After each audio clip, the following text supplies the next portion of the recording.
श्री स्वामी समर्थ. नमस्कार. देऊळगाथाच्या या नवीन भागामध्ये आपलं सहर्ष स्वागत आहे. तर आज आपल्याबरोबर एक असा व्यक्तिमत्व आहे, डायरेक्टली शंकर महाराजांबरोबर नातं आहे त्यांचं, आणि त्याचबरोबर हे प्रख्यात योगगुरूसुद्धा आहेत, ज्यांचे शिष्य भारतातच नाही तर परदेशातसुद्धा आहे. तर असे महर्षी न्यायरत्न विनोद यांचे सुपुत्र श्री संप्रसाद विनोद आज आपल्याबरोबर आहे. तर नमस्कार सर, आपलं या पॉडकास्टमध्ये सहर्ष स्वागत आहे.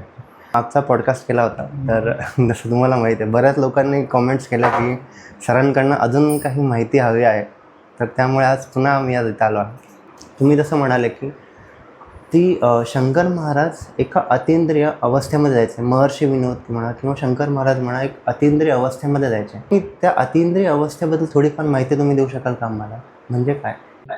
काय म्हणायचं की ज्याला ताईसाहेब मेंदळे आणि रावसाहेब मेंदळे त्यांचा जो वाडा आहे अप्पळण चौकात, तर तिथे महर्षी विनोदही जायचे आणि शंकर महाराजही जायचे. कारण तिथे ताईसाहेबांचं ज्ञानेश्वरीवरती प्रवचन असायचे, ते ऐकायला सुद्धा शंकर महाराज तिथे जायचे आणि महर्षी विनोदही जायचे. कारण त्या फारच सुंदर पद्धतीने ज्ञानेश्वरीवरती प्रवचन करत असत ताईसाहेब मेंदळे.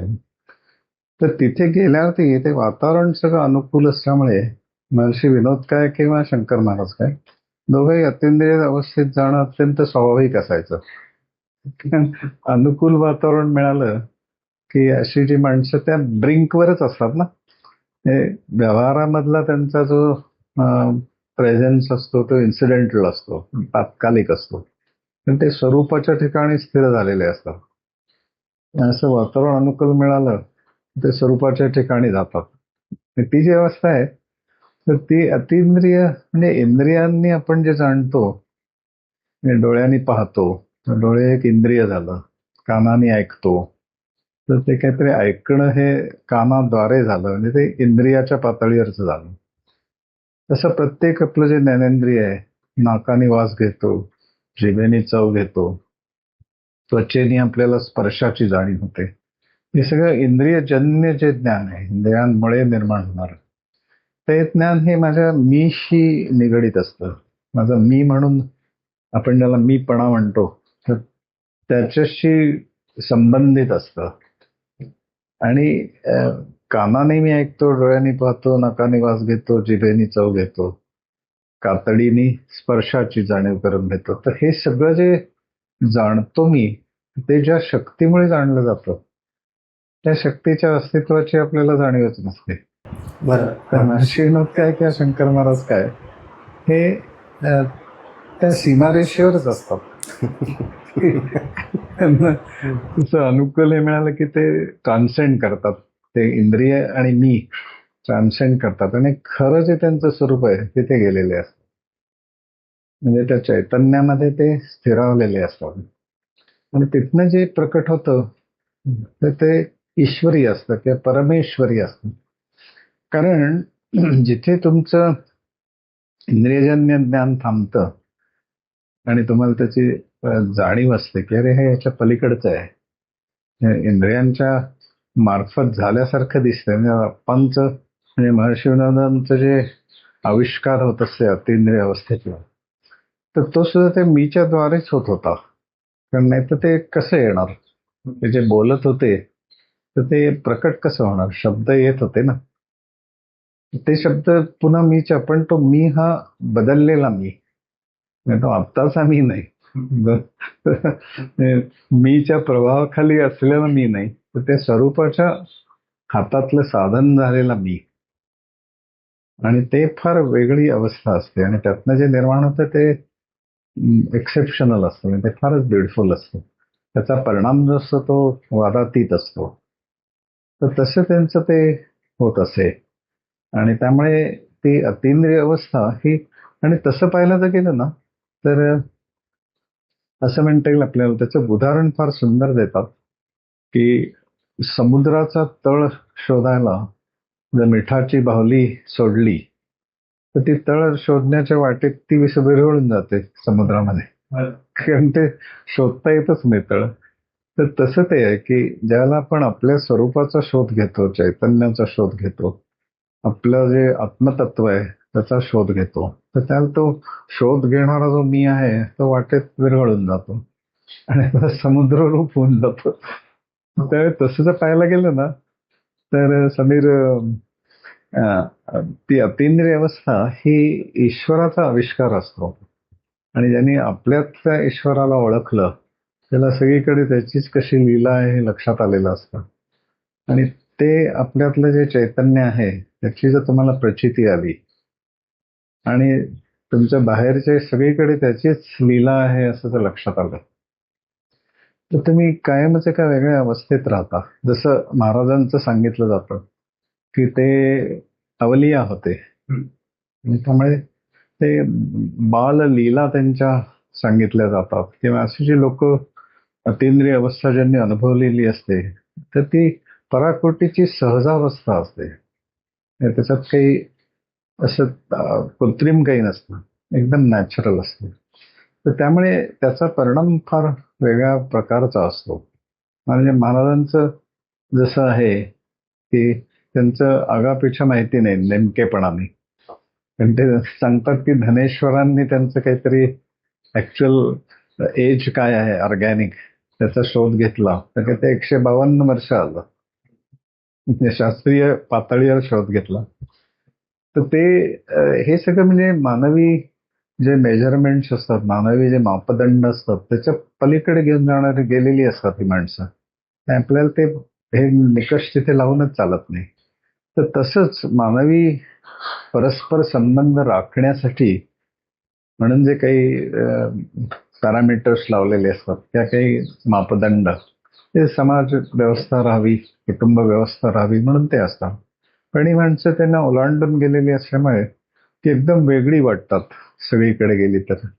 म्हणून महाराजांचं जे अवलियापण जे होतं ते तसंच होतं ना की ते कायमच अतींद्रिय अवस्थेत असत. त्यामुळे त्यांचं जे वागणं होतं ते कुठल्याही निकषात बसवण्यासारखं नव्हतं आणि त्या लोक चकित होत असत, आश्चर्य त्यांना वाटत असेल हे कसं कसं काय करतात, सिगरेट कशी काय ओढतायत आणि असं कसं काय लहान मुलासारखं कसं काय वागतायत. पण इथेही लक्षात गेलं पाहिजे की त्यांच्यामध्ये बालभाव असतो, बरोबर, बालिशपणा नसतो. हा बरोबर. ऍक्च्युली ह्याच्यामध्ये खूप फरक आहे दोघांमध्ये. त्याच्याबद्दल थोडं सांगा ना तुम्ही. म्हणजे बलिष्ठपणा म्हणजे कसं की अज्ञानाने प्रभावित असतं आणि बालभाव ज्ञानातनं निर्माण झालेला असतो.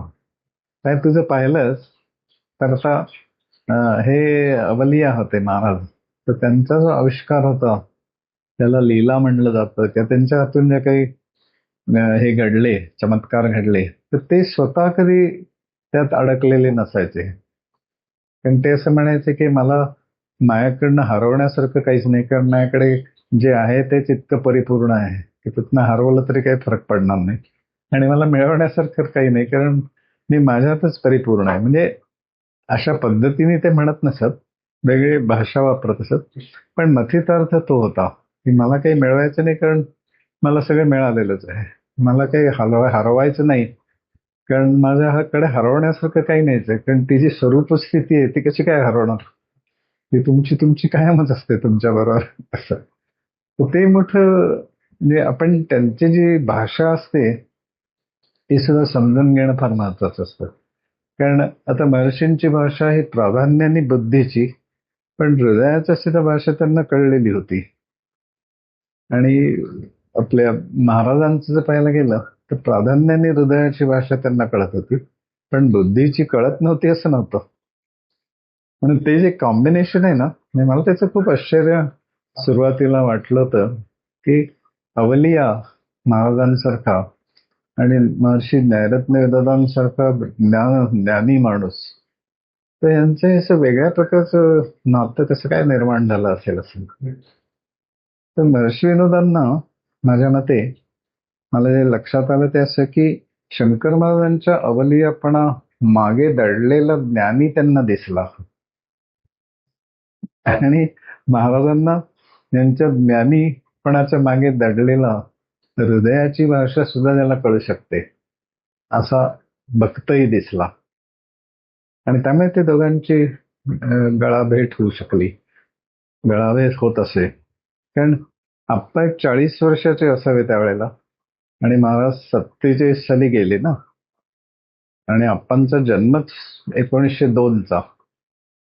आणि त्यांचा संबंध जो आला असेल 4-5 वर्ष आधी धरला, तसा 40-42 म्हणजे तरुणच माणूस तो.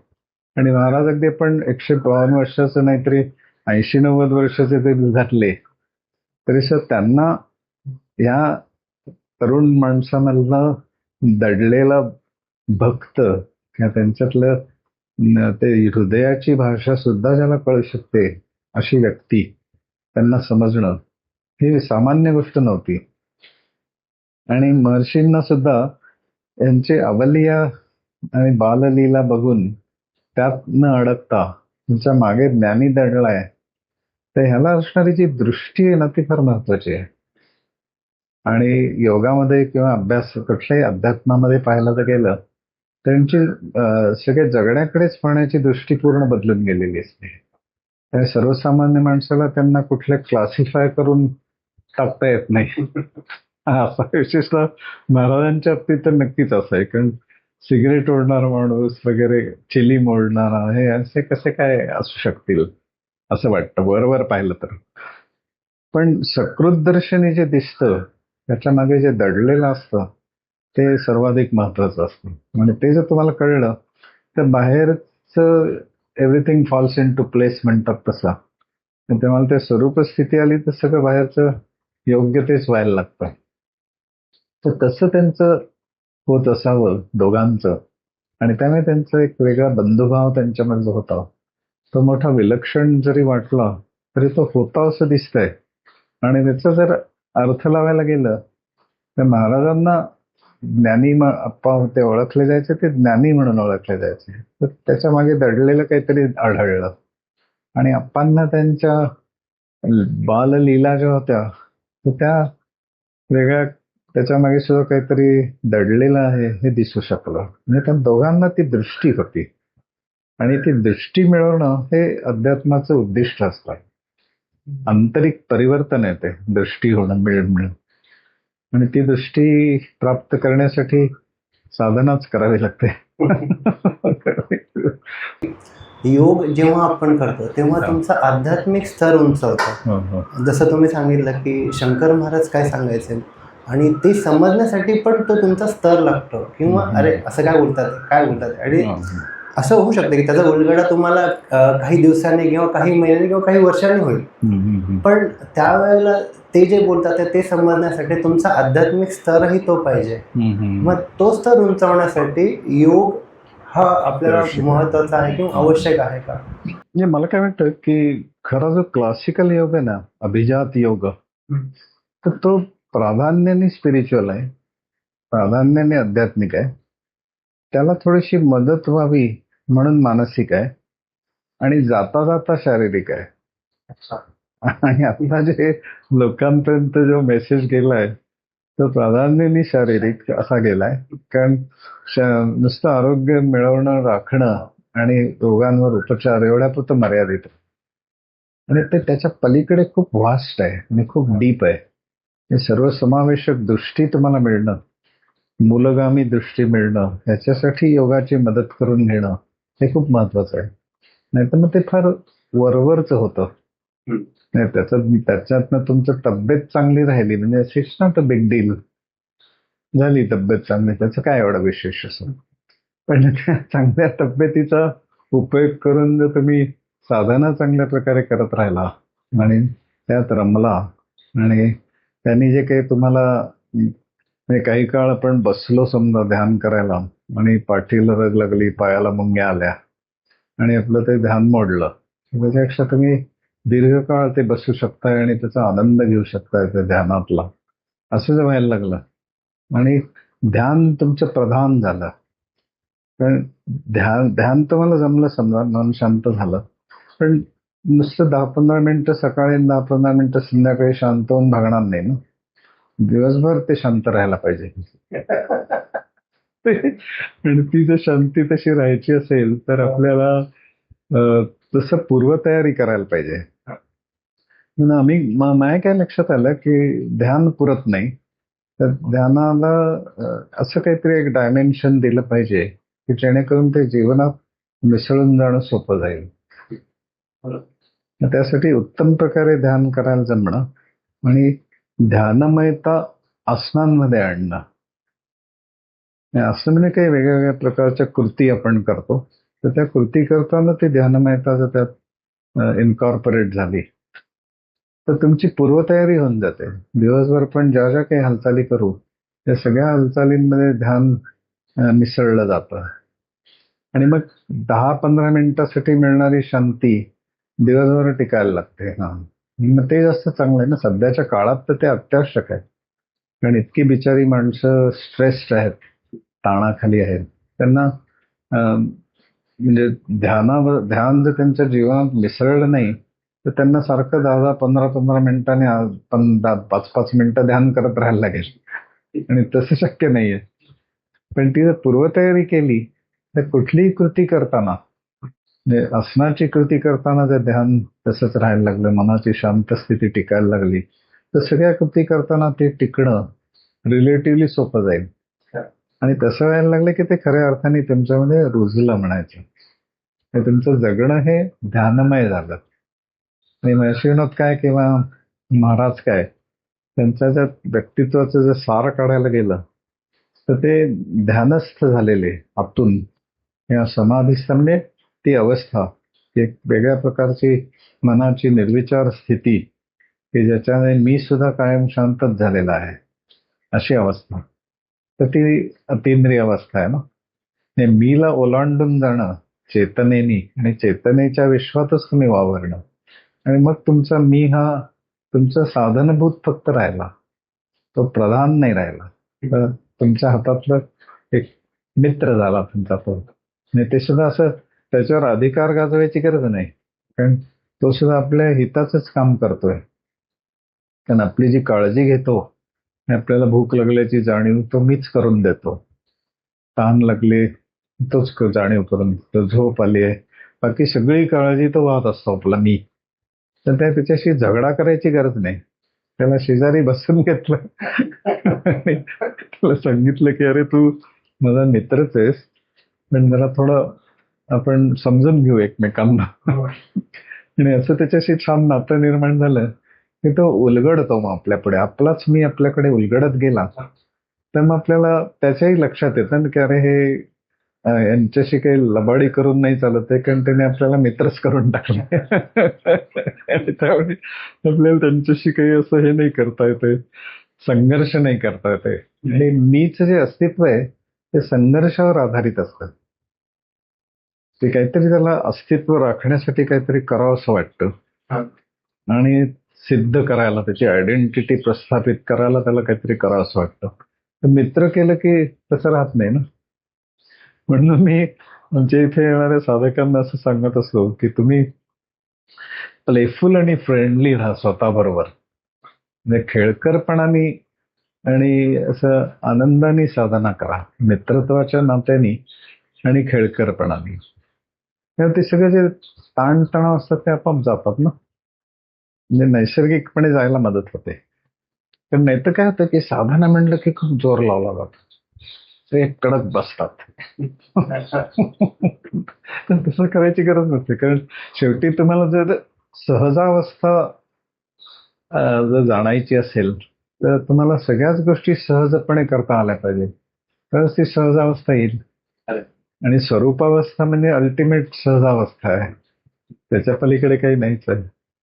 आणि आजकालचं हे कॉर्पोरेट लाईफ आहे त्याच्यामध्ये प्रत्येक जण हेच की मला प्रूव्ह करायचं आहे की मी काय आहे हेच चालू असतं. ह्या लोकांसाठी खूप फायदा होईल त्या लोकांना. काय होतं माहितीये का की फक्त एवढंच आहे की करेक्शन मी एवढीच करेन की सगळं जे सध्या फायद्या तोट्याच्या ह्याच्यात विचार केला जातोय ना, तर त्यांनीच खरं फायदे मिळत नाहीयेत.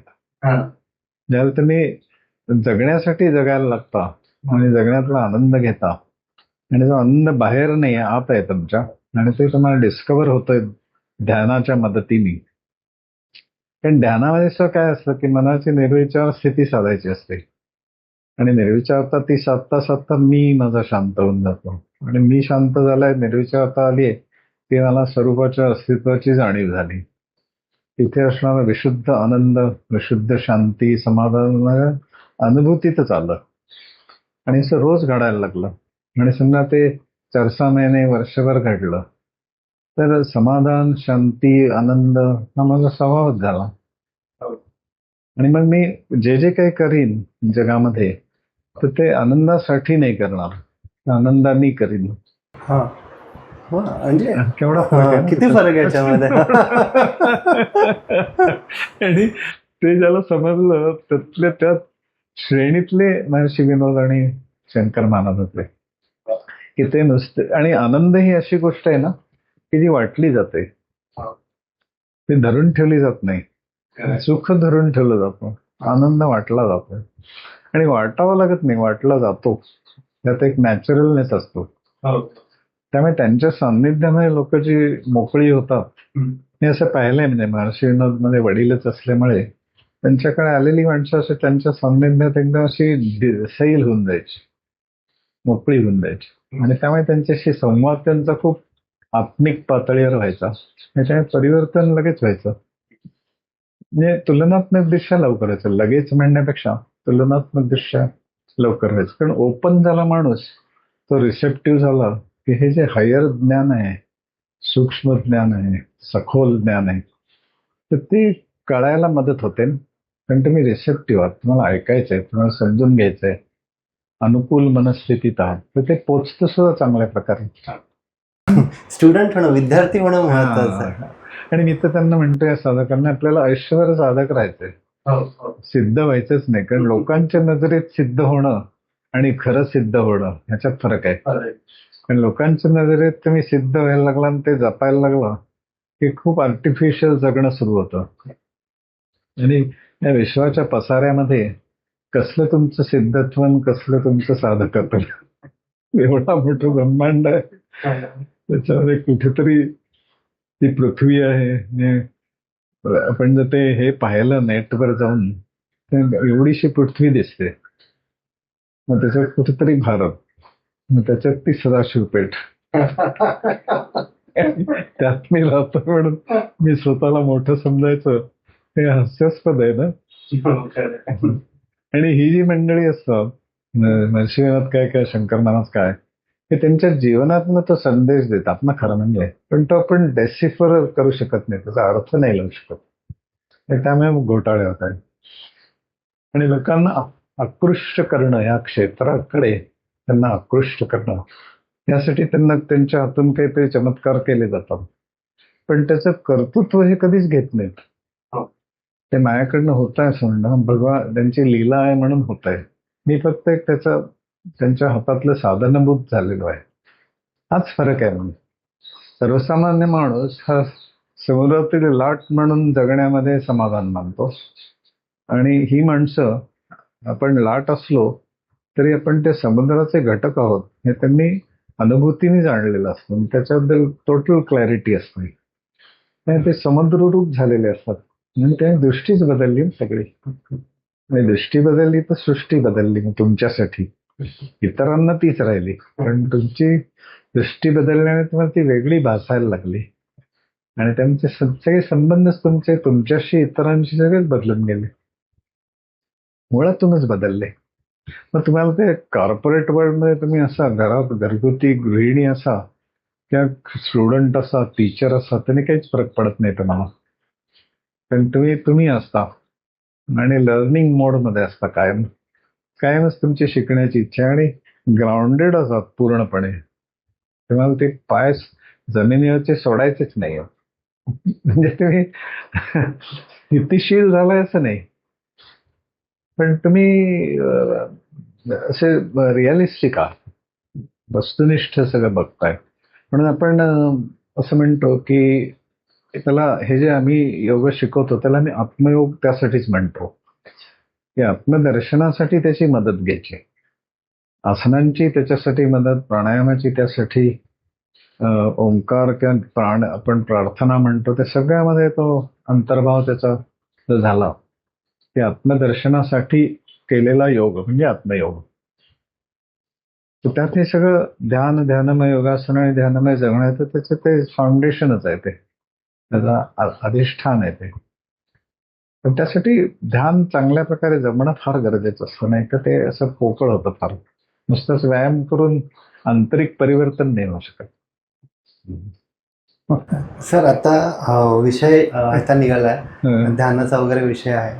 तर आम्ही बाहेर बरेच फ्लेक्स बोर्ड्स बघितलेले आहेत की तुमचं आता शिबिर आहे 17 तारीखला शंकर महाराजांच्या मठामध्ये. तर त्याच्यामध्ये हे सर्व गोष्टी शिकवल्या जातील का? मुख्य त्याच्या मागचा हेतू असं आहे की ध्यान नेमकं काय आहे हे कळावं, नंतर त्यांच्याकडनं ते करून घेणं, नंतर त्यांच्या शंकांचं निरसन करणं, नंतर पुन्हा एकदा करून घेणं आणि त्यांना त्या ध्यानाच्या धारेमध्ये आणणं. कारण हे सगळे भक्त आहेत ना शंकर महाराजांचे, त्यामुळे त्यांना भक्ती म्हणजे काय कळलंय. पण त्यांना जर ध्यानाच्या द्वारे आत्मज्ञानाची जोड दिली तर मग यांचं जे दोघांमधलं जे नातं आहे ते जास्त दृढ होईल आणि त्याचा एक्झॅक्ट काय ना त्याच्या मागचा हेतू काय होता हे लोकांपुढे येईल. कारण नाहीतर त्यांनी एकत्र येणं, त्यांची गळाभेट हे अशक्य वाटतं. पण ती त्या काळात झाली, त्याचा मागे काय हेतू असावा तर हा असावा की त्यांच्या भक्तांना ज्ञानाची बैठक मिळावी आणि त्यांची भक्ती अधिक फुलत जावी. आणि कारण ज्ञानाने भक्ती कमी नाही होणार, वाढणार ती. आणि त्याला एक वेगळं बळकट अधिष्ठान मिळणार आणि ते ध्यानाने होऊ शकतं. म्हणून बहुधा ही ईश्वरी योजना असावी की तिथे ध्यान शिबिर होतंय. तर आपल्याला हा व्हिडिओ कसा वाटला हे आम्हाला कॉमेंटमध्ये सांगा आणि सरांकडनं काही नवीन माहिती पाहिजे असल्यास तेही आम्हाला कॉमेंटमध्ये सांगा आणि व्हिडिओ आवडल्यास चॅनलला नक्की सबस्क्राईब करा. धन्यवाद. श्री स्वामी समर्थ.